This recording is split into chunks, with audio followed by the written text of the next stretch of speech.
And now, stay tuned for the mystery program that is unique among all mystery programs. Because even when you know who's guilty, you always receive a startling surprise at the final curtain. In the Signal Oil program, The Whistler.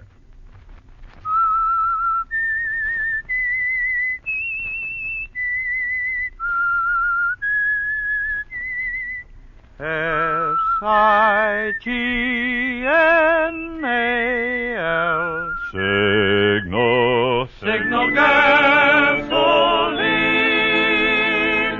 Signal, the famous Go Farther gasoline, invites you to sit back and enjoy another strange story by The Whistler. For extra driving pleasure, the signal to look for is the yellow and black circle sign that identifies Signal service stations from Canada to Mexico. And for Sunday evening listening pleasure, the signal to listen for is this whistle that identifies the Signal Oil program, The Whistler.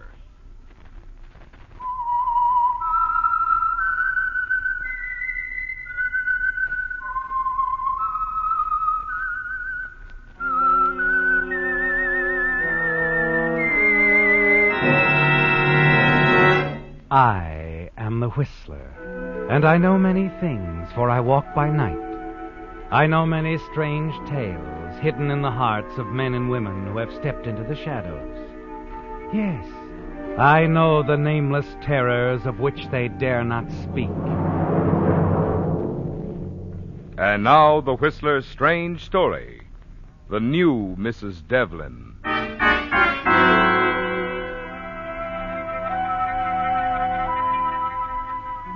Darkness had fallen over the Monterey coast as Kenneth Devlin turned the convertible off the highway, swung the car around in a half arc, and then backed it into the dense shadows, and turned off the motor. As he sat there in the darkness waiting, his eyes never left the rambling two-story house. In the distance he could hear the pounding of the surf, and then suddenly close by another sound, the ringing of a telephone. Yes, Kenneth, your plan is working. You lean forward, see a figure move past the lighted kitchen window. Then another light winks on, and you step out of the car and run toward the house. You pause at the back door for a moment, and then quietly slip inside. All right, Miss Laurel, but you better get a pencil and write this down. You have one? Fine. You stop Remember at the foot now, of the this stairs, is a don't recipe you, for Kenneth? 6, Miss Laurel. Listen to your That's housekeeper, right. Frida, as she talks What? on the telephone. Yes. Then you Yes, hurry fine. upstairs to your now, wife's if room. you're ready. Push the door open slowly. The room is dark and very quiet. There on the bed is your wife, Emily, her back turned. You approach the bedside table. Uncork a small, flat bottle. Pour half the contents into the glass of milk on the stand beside her bed. And then as you move away, your hand accidentally brushes against the music box. Quickly, you snap down the lid. Hold your breath for fear of waking her. Stand there for a full minute, not daring to move. Then you turn quietly and hurry out of the room and down the stairs. Now you simmer the scallops 5 minutes in a mixture of wine, salt, and cayenne. Am I going too fast for you, Miss Laurel? All right. Then you drain, reserving the liquid. That's right. Cook the onion in the butter until tender. Blend in the flour. Add the liquid drained from the scallops and cook. It's done, isn't it, Ken? No one even knew you were there. You've poisoned your wife, Emily, haven't you? And soon you'll be free to marry the beautiful Laurel.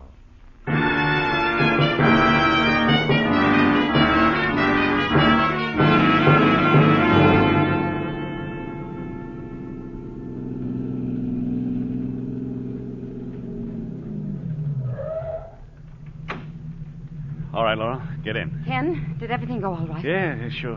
Come on, let's go.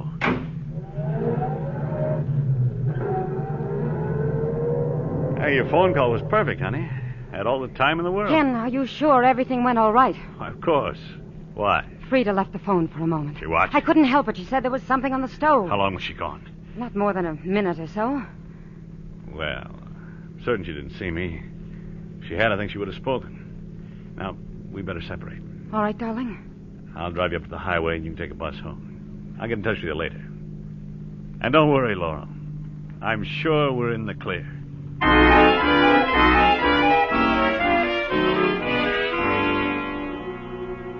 You drive around alone for a couple of hours. It's almost 10 o'clock when you return to the house. As you step inside the front door and close it, you remove your overcoat. Mr. Devlin? You turn at the sound of your housekeeper's voice. She's standing at the head of the stairs looking down at you. And you notice a strange look in her eyes. Then slowly she walks down the stairs toward you. Sorry I'm late, Frida. I couldn't help it. I suppose dinner is completely ruined. Mr. Devlin, I've been trying to reach you. Oh, well, Well, what's the matter, Frida? You're as white as a sheet. Oh, Mr. Devlin, I didn't know what to do. It was such a long time before the doctor came, and... Dr. Ferris? You'd better go upstairs, sir. Upstairs? What? Frida, what's happened? It's your wife, Mr. Devlin. She's dead. Dead? No. What was wrong? What did Dr. Ferris say? He wasn't greatly surprised. Oh, her heart, you know. She'd been sick for such a long time, poor dear. Yes. Poor Emily. I suppose it was all for the best, Mr. Devlin. Huh? Oh, you understand what I mean. Oh, yes, of course. Yes, you're quite right, Frida. I'm sure it was all for the best.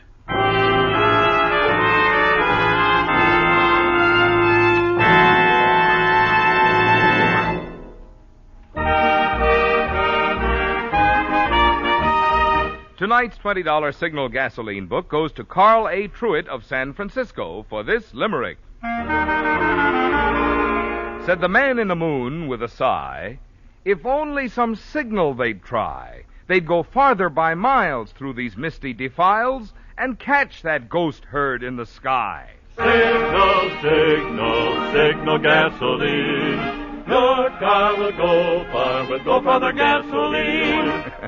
Well, even though catching that ghost herd in the sky isn't one of your ambitions, I'm sure you'll find plenty of use for the good mileage that has made Signal famous as the Go Farther gasoline. And at the same time, you'll enjoy the other benefits that naturally go hand in hand with mileage. I'm talking about Signal's fast, cold weather starting, Signal's proud pickup, Signal's smooth, effortless power. So whether you're looking for economy or just real driving pleasure, remember you'll find both in Signal, the famous Go Farther gasoline.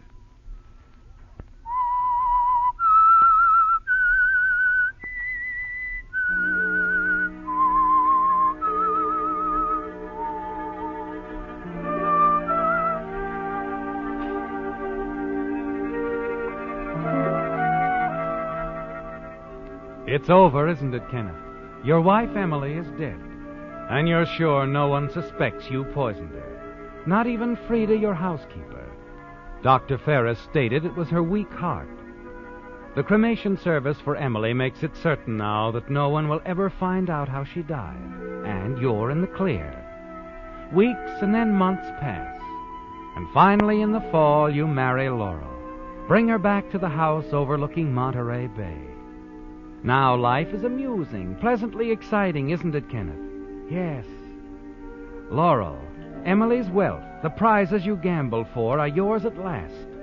And you're immensely pleased with the way things have turned out. That is, for a while you are. And then gradually you begin to notice a change in Laurel, and it bothers you. There's something on her mind, isn't there, Kenneth? One night as you return from the office. Good evening, Mr. Devlin. Hello, Frida. Here, take these things, will you? You've been shopping again, sir. Indeed I have. Indeed I have. I put these things in the living room, sir. Dinner'll be ready in half an hour. Oh, dinner? Well, didn't Mrs. Devlin tell you we were going out tonight? She changed her mind, sir. Changed her mind, but... where is she? In the library. All right. Laurel? Oh, hello, Ken. Have a drink? Oh, thanks, no. What about the party tonight, honey? I thought you'd be all ready to go. I'm not going, Ken. You're not? But we can't. Why, Pete and George are my best friends. It's their wives. Whisper, whisper, whisper, always whispering in corners. Oh, now, look, honey, what would they be whispering about? Can't you guess? Can't you guess, Ken?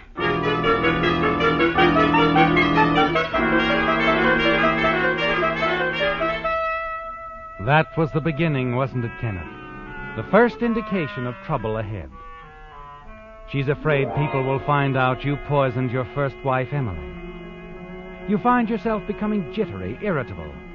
And there are unpleasant scenes that end only in driving you further apart. Then another evening in the library as you sit reading the newspaper. Ken, Yes? let's move away from here. Move? What on earth for? I just want to get away, that's all. This house. Why? What's wrong with the house? I thought you liked It's just that, well, being alone here all day. Alone? Oh, Frida's here, isn't she? Yes, Frida's here. Well, what in the world? It's Frida, the house, everything in it reminds me of Emily.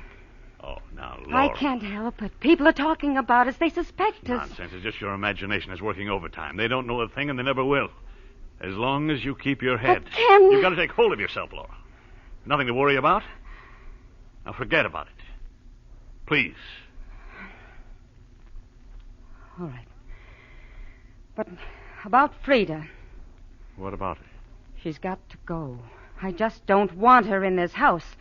She watches everything I do, listens to my phone conversations. That's ridiculous. It's not ridiculous. She suspects us, Ken. Please, you've got to dismiss her. No, Laurel. Frida's staying. And that's final. I see. You feel sorry for her, don't you? Sorry? She's in love with you, of course. You know that. In love with me? Oh, don't be silly. I noticed it a long time ago, the way she looks at you. Even before Emily died, she was in love with you. Laurel, I tell you... The way it's she not a- follows you around, always doing things for you. Oh, it's all very clear, Ken. Tell me, are you in love with her? You're a fool, Laurel. A suspicious, frightened little fool. I'm going to bed. Good night.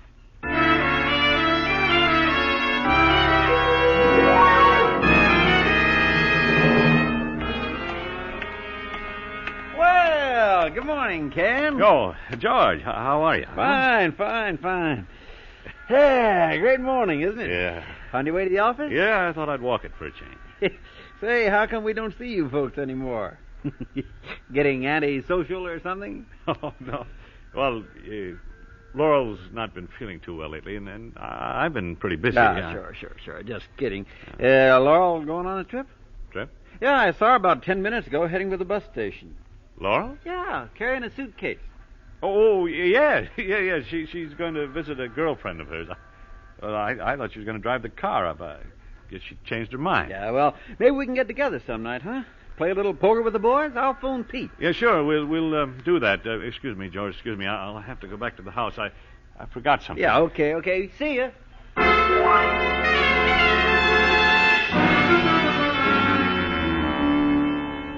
Okay, folks. Bus for San Francisco's ready to load. Have your tickets ready, please. Come on. This is the bus for San Francisco. Going someplace, Laurel? Ken, Better give me that suitcase. Ken, I left a note for you. I thought I'd just spend a few days in San Francisco, shopping, get things off my mind, you know. Suitcase, Laurel. All right. Here. You were running away, weren't you? No, I wasn't. Ken, Come on. We're going back home. please, Ken. Frightened people do stupid things, make mistakes. And I can't have that, Laurel. Just a few days, Ken. I'll come back. No, I don't trust you. I don't trust you anymore.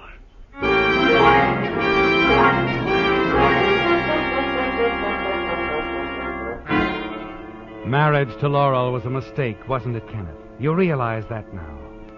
She's no longer the clever, even-tempered woman you dared so much for. She's losing her nerve, a coward, a weakling, and she can be dangerous. Frida has already told you that Laurel attempted suicide on 2 different occasions, and you decide you'll have to watch her closely from now on. In the days that follow, you spend more and more time working at home.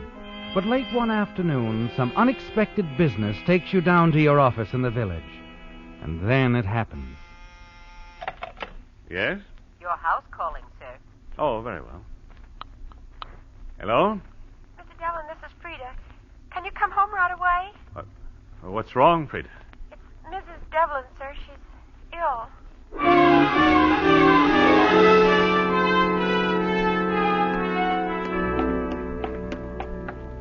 Now, if you'll just rest quietly, Mrs. Devlin, and take that medicine every half hour.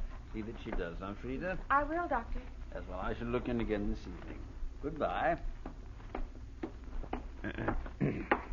Oh, Ken. How is she, Doctor? Oh, nothing to worry about. She'll be all right. Just nervous, upset stomach, but I'd watch her for a while. Frida told me she's attempted suicide once or twice. Yes, I know. She told me, too. I'll watch her, Doctor. Very closely.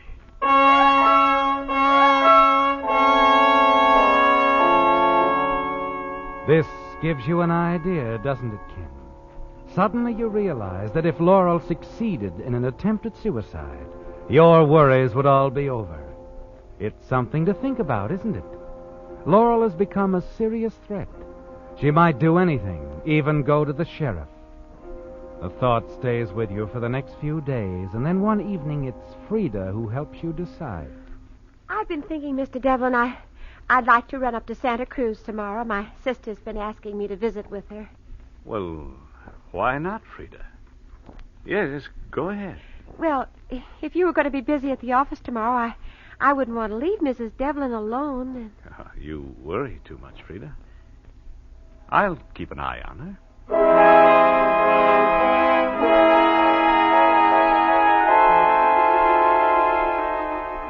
It's an opportunity, isn't it?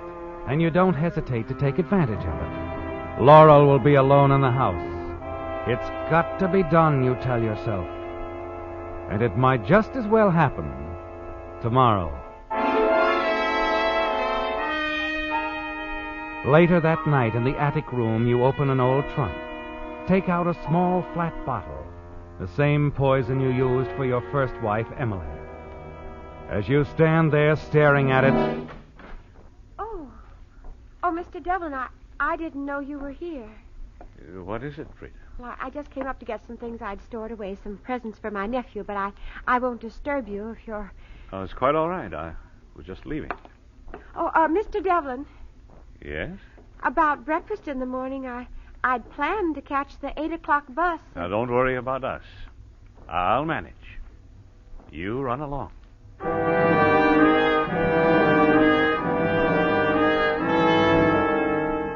The following morning, as you see Frida leave the house, you hurry down to the kitchen, find the small cream pitcher in the refrigerator. You pour the rest of the poison into the cream, replace the pitcher on the refrigerator shelf, and an hour later, you're walking into your office. Oh, good morning, Mr. Devlin. I wasn't sure you'd be coming in today. Oh, morning, Miss Granby. Mr. Simmons called a few minutes ago. Wanted to remind you about looking at that Faraday land. Oh, yes, I forgot to call him. I'll do it right away.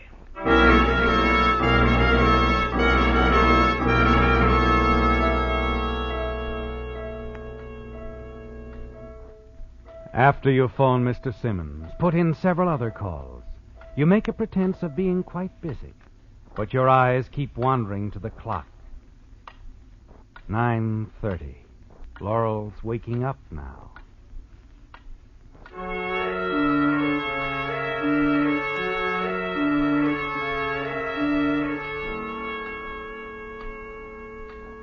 Ten o'clock. Soon she'll leave her room.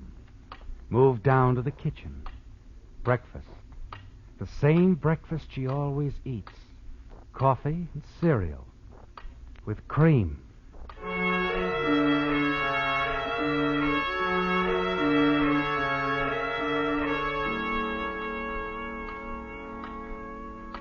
$11.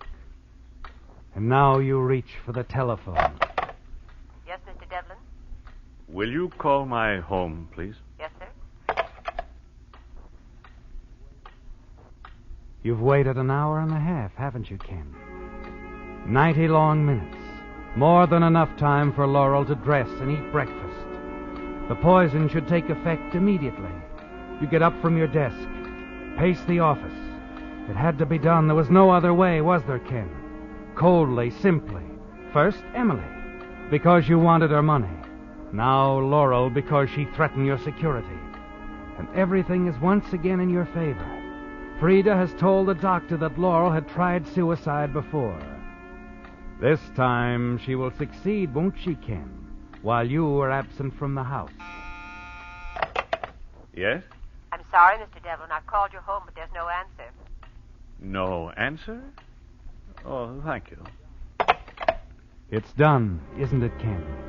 You're certain Laurel is dead. You put away the papers you've been toying with, say a few words to your secretary, and hurry down the street to your car.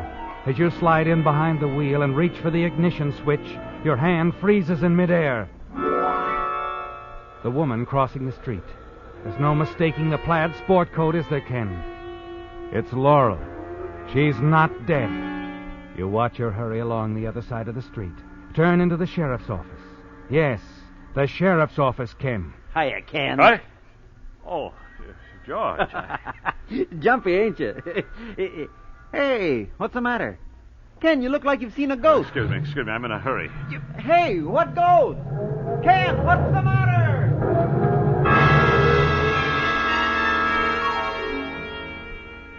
Laurel is going to tell the sheriff everything, isn't she, Ken?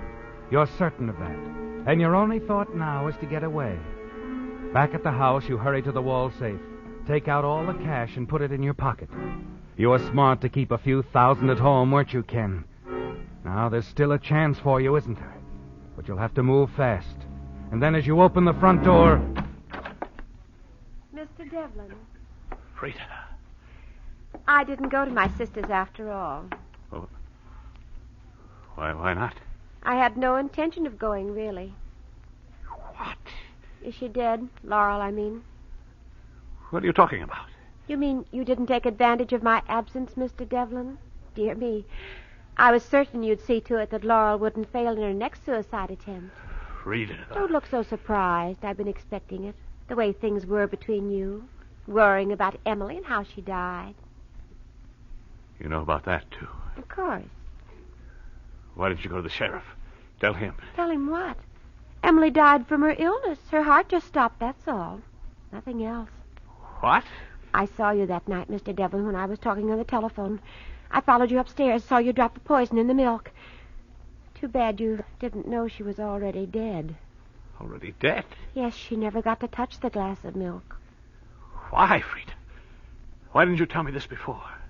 I would have in time, I suppose. You see, when Emily died, I thought perhaps you'd notice me, that there'd be a new Mrs. Devlin. You mean... you? Yes, but you married Laurel. That took me by surprise. And I only wanted to hurt you, you and Laurel, to make you suffer. And she has suffered. Yes, she has. She must have if she tried suicide. Oh, no. She never tried to kill herself. But the doctor said... Well, you told me, I too. planned it that way because I thought it would help you if it were established in advance that she had suicidal tendencies, in case you decided you'd be better off without her. Oh, you don't know what you've done, Frida. You've ruined things. Laurel's at the sheriff's office right now telling him I poisoned Emily. I'm sure of it. Well, that's all right. I can tell him differently. Will you? On one condition. What's that? I love this house. I want it to be mine. Ours, Kenneth. I see. I want to be the next Mrs. Devlin. But Laurel... She doesn't love you, and you don't love her. She'll make your life miserable. You could send her away, divorce her. And if I do? I'll tell the sheriff the truth, and you'll be free. Well, if the sheriff's coming, you better make up your mind, Kenneth. Soon.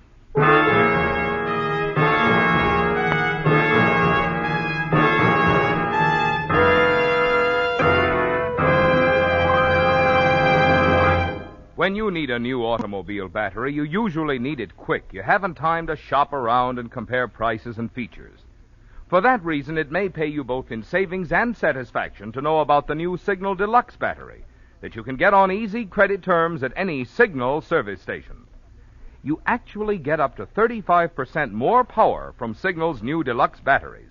because their improved design microporous all-rubber separators hold twice as much acid solution between the plates. And when it comes to trouble-free service, these new Signal Deluxe batteries last so long that Signal dealers guarantee them a full 30 months on a service basis. That makes the cost per month amazingly low. And the generous trade-in allowance Signal dealers are now giving for old batteries makes the cost even lower. So why wait until your old battery lets you down completely? Stop at a Signal station now. Find out how little it will cost you to enjoy quicker starting and freedom from battery worries with an extra powerful, extra long life Signal Deluxe battery.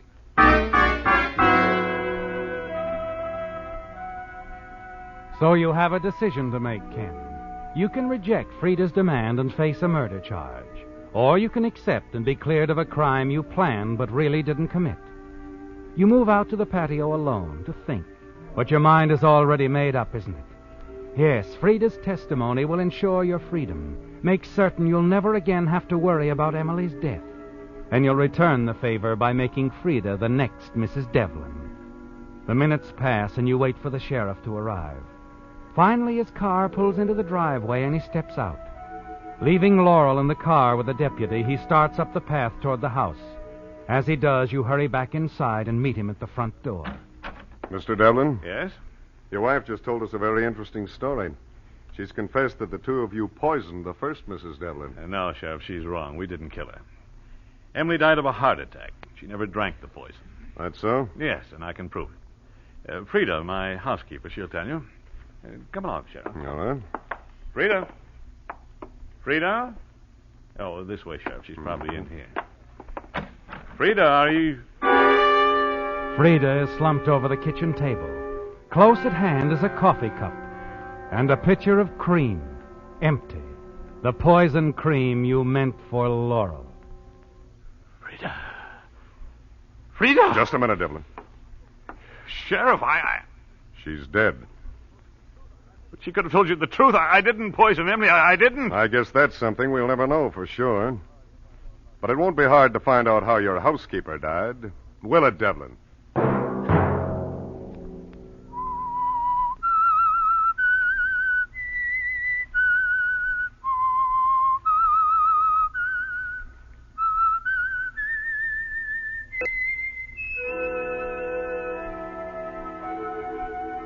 Let that whistle be your signal for the Signal Oil program, The Whistler, each Sunday night at this same time.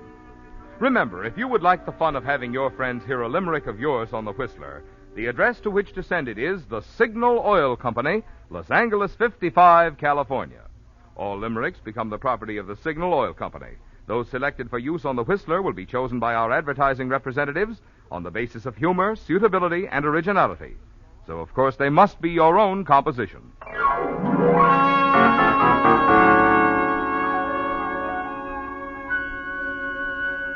Featured in tonight's story were Willard Waterman, Sarah Selby, and Georgia Ellis. The Whistler was produced and directed by George W. Allen, with story by Louis Esty, music by Wilbur Hatch, and was transmitted to our troops overseas by the Armed Forces Radio Service.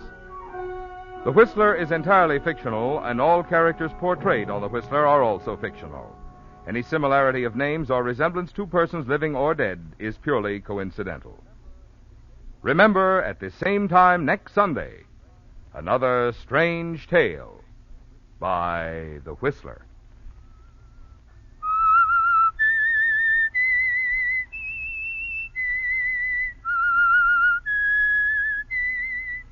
S-I-G-N-A-L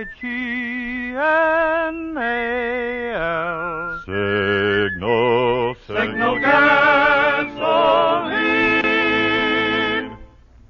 Don't forget, when you give to the community chest, you're helping not just one organization, but many worthy causes that directly benefit 4 out of every 10 families.